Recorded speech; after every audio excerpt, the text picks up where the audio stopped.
Alright, so this is Avatar: The Burning Earth for the DS. Took a look at the first DS Avatar game last time, and now this is the sequel, The Burning Earth. First thing I want to take note is that I think this is the exact same title screen as the first game, only it says The Burning Earth up top. But now I can use the buttons to navigate the menus. That is amazing. I mean, I can still use touch controls, but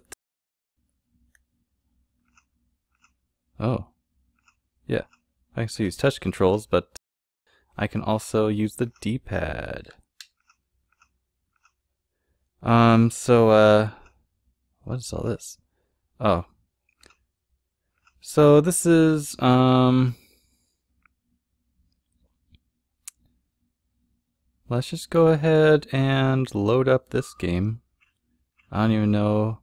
I bought this used, of course, so there's files on here already.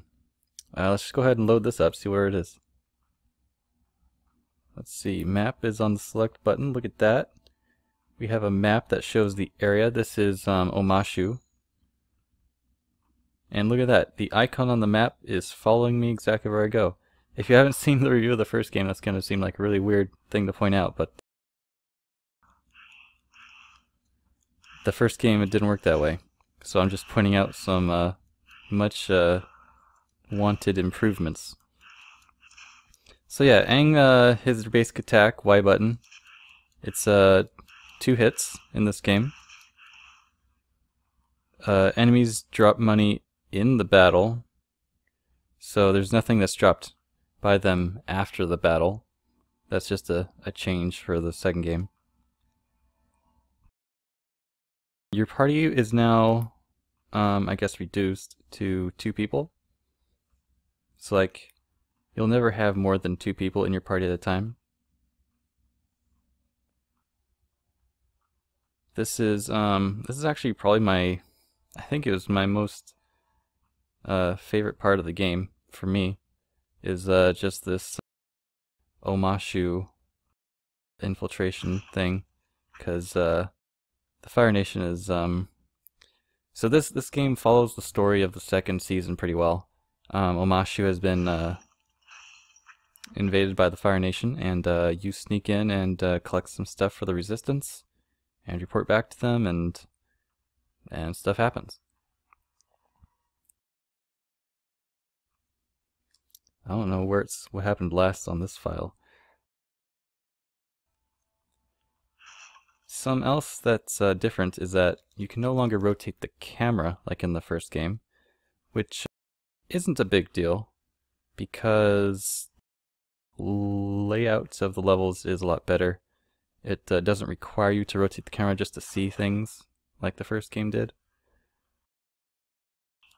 The arenas are also, you know, they look like locations and aren't just bland areas.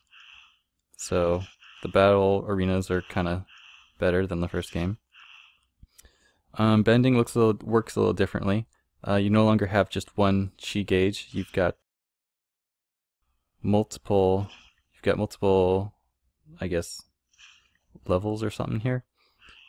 So using different moves reduces your chi by different amounts. So it's no longer it's no longer just a single amount that gets recharged like it was in the first game. You also have a jump button, so there is some more platforming to be done in the levels here.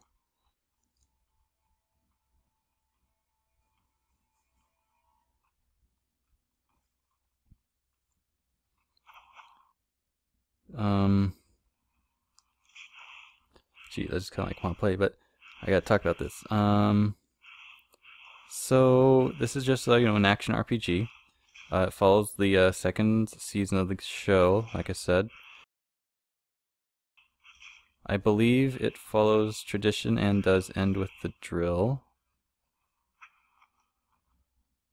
I don't know if I should continue playing this or pull up my file.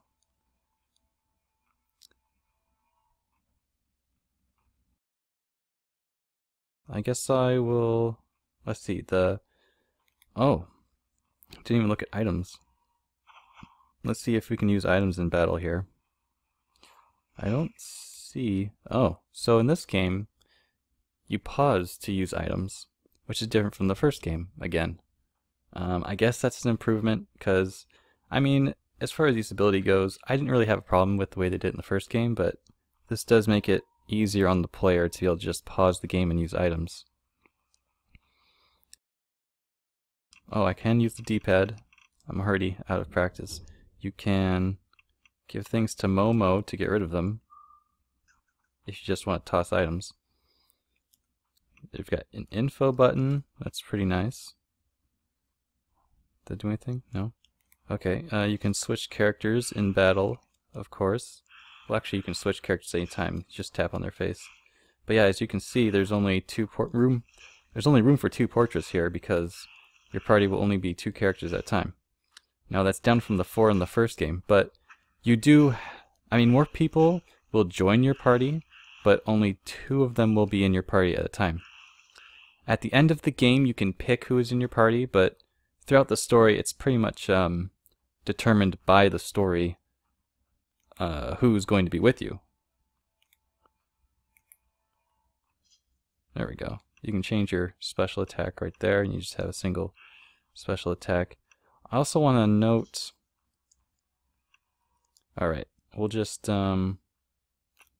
soft reset here. We'll go to my file, it's at the end. Just so I can show off some more features in this game. Alright, so now we're going to load up my file right here. So as you can see, I would just point out that this is my finished file here. I think this is the same. Yeah, I think this is like a point of no return inside the drill, and this is outside the drill. I just want to point out that, of course, you get Toph in this game instead of Haru. I want to point out that some special moves can be used outside of battle.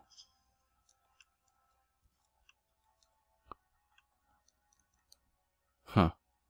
These ones don't seem to be working.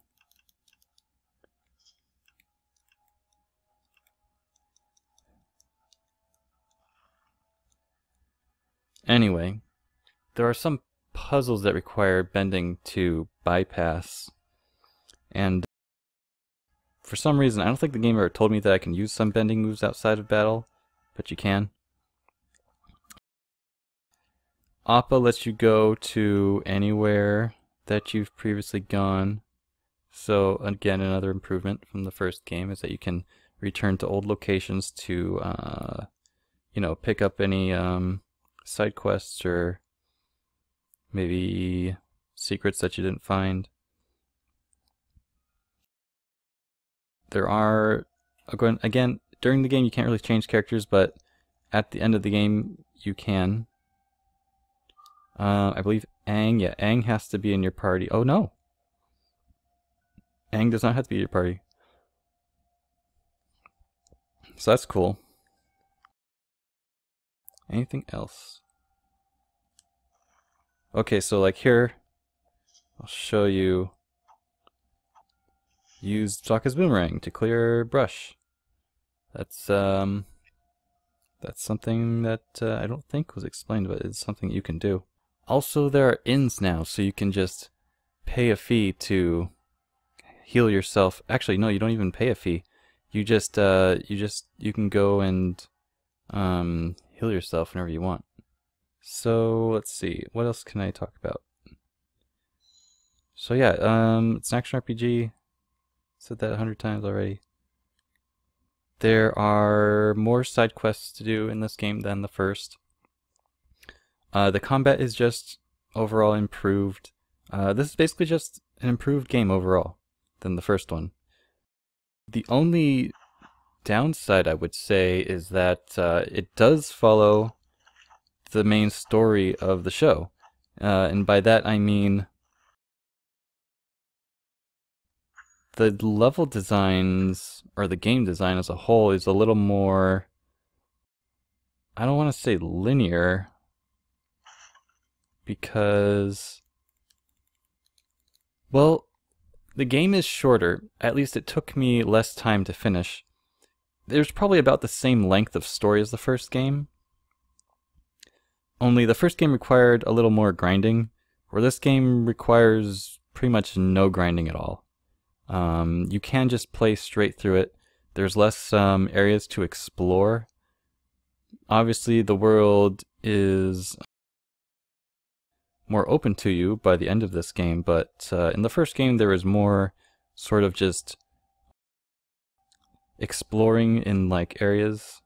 There was more exploration to do in the first game, whereas in this game your objectives are pretty much laid out for you more clearly, and you just go from one place to the next and enjoy the story. So I mean, this is a more streamlined game, I guess you could say, which makes it sound better, but there is that element of exploration that I missed from the first game. But overall I do like this game better, as it does have a lot of just control improvements and things like that. This is a much better technical game. It's just the experience is definitely different. I think that's all I can say about it. So if you have any questions, go ahead and leave it in the comments, and I'll answer anything if you want to know any more about the game. But thanks for watching, and I'll see you next time. Bye.